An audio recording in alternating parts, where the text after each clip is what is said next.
Nyarlathotep by H.P. Lovecraft. Recording by Peter Piazza. Nyarlathotep, crawling chaos. I am the last. I will tell the audient void. I do not recall distinctly when it began, but it was months ago.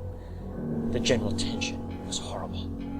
To a season of political and social upheaval was added a strange, brooding apprehension of hideous physical danger, a danger widespread and all-embracing, such a danger as may be imagined only in the most terrible phantasms of the night. I recall that the people went about with pale and worried faces, and whispered warnings and prophecies which no one dared consciously repeat or acknowledge to himself that he had heard.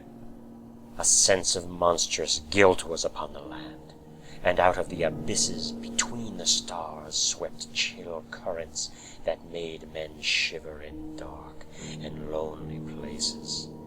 There was a demoniac alteration in the sequence of the seasons. The autumn heat lingered fearsomely, and everyone felt that the world, and perhaps the universe, had passed from the control of known gods or forces to that of gods or forces which were unknown. And it was then that Nyarlathotep came out of Egypt. Who he was, none could tell, but he was of the old native blood and looked like a pharaoh. The fellahin knelt when they saw him, yet could not say why. He said he had risen up out of the blackness of 27 centuries, and that he had heard messages from places not on this planet. Into the lands of civilization came Nyarlathotep, swarthy, slender, and sinister, always buying strange instruments of glass and metal, and combining them into instruments yet stranger. He spoke much of the sciences, of electricity and psychology, and gave exhibitions of power, which sent his spectators away speechless, yet which swelled his fame to exceeding magnitude. Men advised one another to see Nyarlathotep, and shuddered, and where Nyarlathotep went, rest vanished, for the small hours were rent with the screams of nightmare. Never before had the screams of nightmare been such a public problem. Now the wise men almost wished they could forbid sleep in the small hours, that the shrieks of cities might less horribly disturb the pale, pitying moon as it glimmered on green waters, gliding under bridges, and old steeples crumbling against the sickly sky. I remember when Nyarlathotep came to my city, the great Vihor, the terrible city of unnumbered crimes. My friend had told me of him and of the impelling fascination and allurement of his revelations, and I burned with eagerness to explore his uttermost mysteries. My friend said they were horrible and impressive beyond my most fevered imaginings, and what was thrown on the screen in the darkened room prophesied things none but Nyarlathotep dared prophesy. And in the sputter of his sparks there was taken from men that which had never been taken before, yet which shewed only in the eyes. And I heard it hinted abroad that those who knew Nyarlathotep looked on sights which others saw not.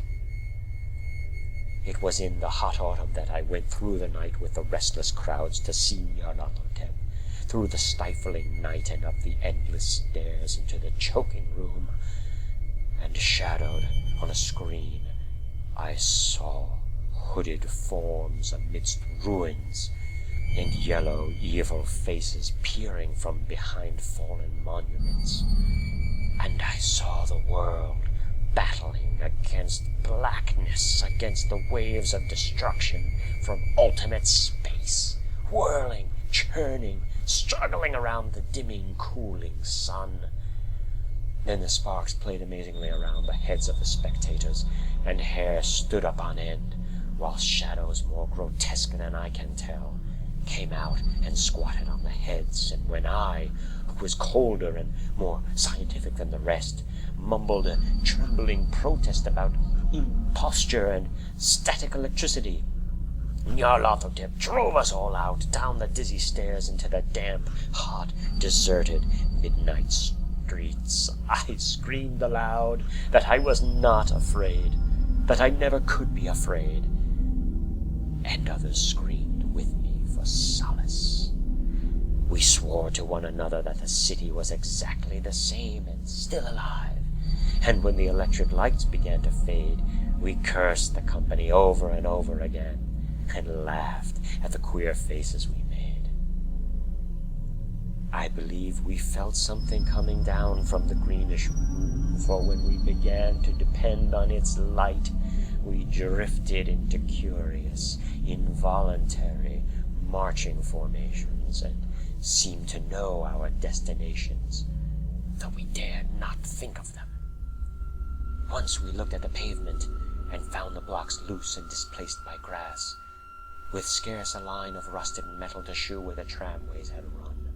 And again we saw a tramcar, lone, windowless, dilapidated, and almost on its side. When we gazed around the horizon, we could not find the third tower by the river, and noticed that the silhouette of the second tower was ragged at the top. We then split up into narrow columns, each of which seemed drawn in a different direction. One disappeared in a narrow alley to the left, leaving only the echo of a shocking moan. Another filed down a weed-choked subway entrance, howling with a laughter that was mad. My own column was sucked toward the open country, and presently I felt a chill which was not of the hot autumn. For as we stalked out on the dark moor, we beheld around us the hellish moon glitter of evil snows, trackless, inexplicable snows, swept asunder in one direction only, where lay a gulf all the blacker for its glittering walls.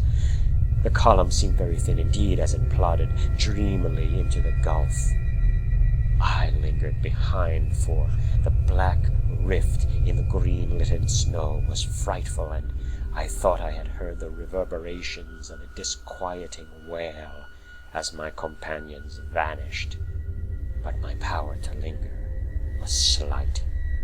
As if beckoned by those who had gone before, I half floated between the titanic snowdrifts, quivering and afraid into the sightless vortex of the unimaginable. Screamingly sentient, dumbly delirious, only the gods that were can tell. A sickened, sensitive shadow writhing in hands that are not hands, and whirled blindly past ghastly midnights of rotting creation, corpses of dead worlds with sores that were cities, charnel winds that brushed the pallid stars and made them flicker low. Beyond the worlds, vague ghosts of monstrous things, half-seen columns of unsanctified temples that rest on nameless rocks beneath space, and reach up to dizzy vacua above the spheres of light and darkness.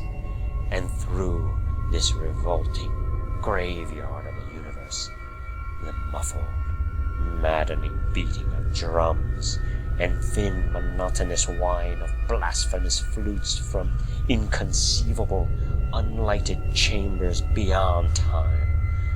The detestable pounding and piping whereon to dance slowly, awkwardly, and absurdly the gigantic tenebrous ultimate gods, the blind, voiceless, mindless gargoyles whose soul is Nyarlathotep.